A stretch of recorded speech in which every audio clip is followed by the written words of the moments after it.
Guys, we just got a quick one here. We're gonna be rolling these 4-foot wide rings out of 3/4 inch square tube with a new swag off-road rolling die for the Harbor Freight tube roller. Let's go.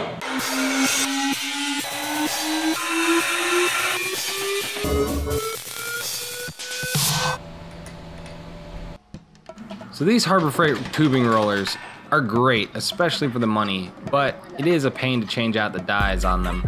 I'm gonna put a card here to a video from Rainfall Projects where he made a tubing roller that just looks like it has some awesome features.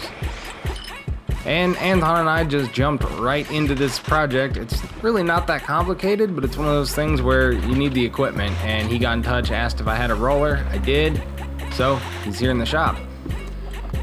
When you're rolling tube or even square tube like we are here, the key is don't try and take it all in one bite. You know, put a little bit of roll in it and go back and forth a bunch of times, and you'll sneak up on what you want.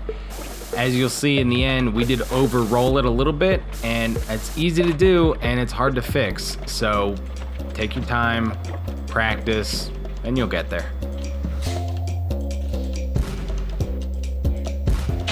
47 and 5/8. That's pretty good. Yeah, and it closed it too. So go ahead, yeah. Go ahead and roll it over. And another one that a lot of people are gonna miss is that you need a little bit extra on either end. Don't just multiply the diameter by pi and call it good. You're gonna have some waste on either end of a cut piece. You only get one pair. And thank God for steel toes. I should have been holding that. Yeah, I didn't think it was gonna go. Well, let's see.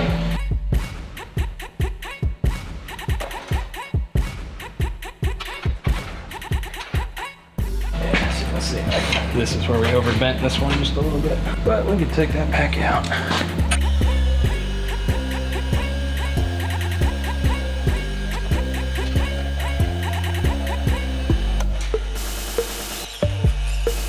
I have a very healthy respect for my tools. Oh yeah. You just have to know which tools are dangerous. Which ones can hurt you. There's a lot that look all super scary, like die grinders. Like even if a die grinder gets a hold of your skin, it's going so fast that it's just gonna tear the skin off. Whereas like a bandsaw can pull you into it.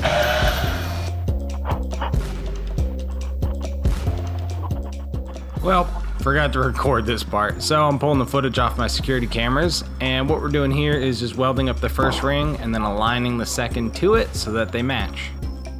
So my trick for making matching rolled rings is get one exactly the way you want and then clamp the rest of them to it. Once you weld them solid, they'll stay in that shape.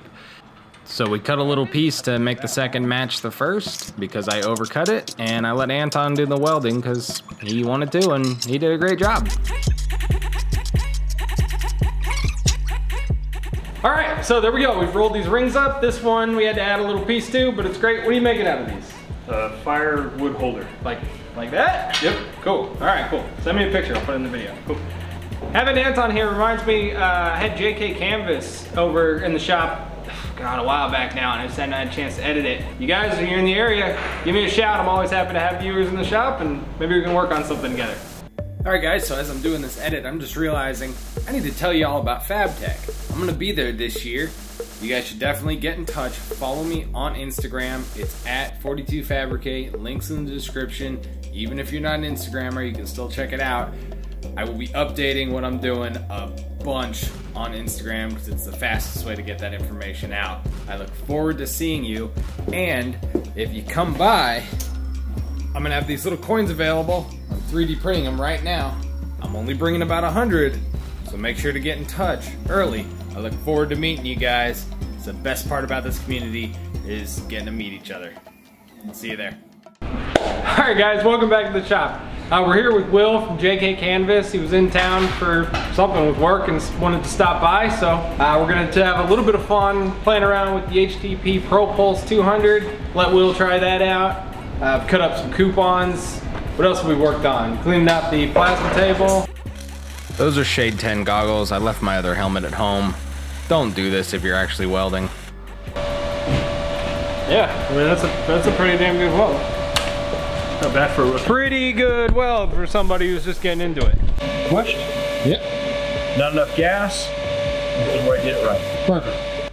Will's fairly new to welding, and like a lot of people, he's having trouble keeping his weld straight and lined up on the joint, so that's something we practiced. Well, you can start back here and you actually come up on your pinky and you move to the next finger and you use your thumb all the way out to the end. And so you can stabilize like an 16 to 18 inch weld as you go in a straight line like that. As you saw in that close-up, as your angle gets off, you get a lot more porosity in your welds.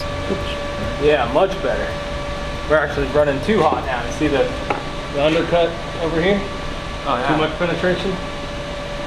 Like most things, welding's all about practice, so I just let Will get as much arc time as he could. All right, everybody, I hope you had a little bit of fun with that. We just did some practice welding. Will here got to, fire up some 1/4 inch, which is fairly heavy to MIG weld. I mean, we got a bunch of practice. Please don't be hot. Yeah. We're not going to tell anybody about this one, but Will's other piece looks pretty good, so we'll call it good. Check out your channel, do your little JK Canvas. My son and I do some basic welding and fabricating stuff, so come check us out at JK Canvas. Thanks Richard for having me out here at the shop. It's been a great fun time the last couple days. Good to have you. Thank you, sir. What's up? Y'all want to just stand right in front of the camera a little bit more? Oh yeah. Appreciate that. Not a problem. So we're here. Tommy, hold on a second. Don't make any noise for a minute.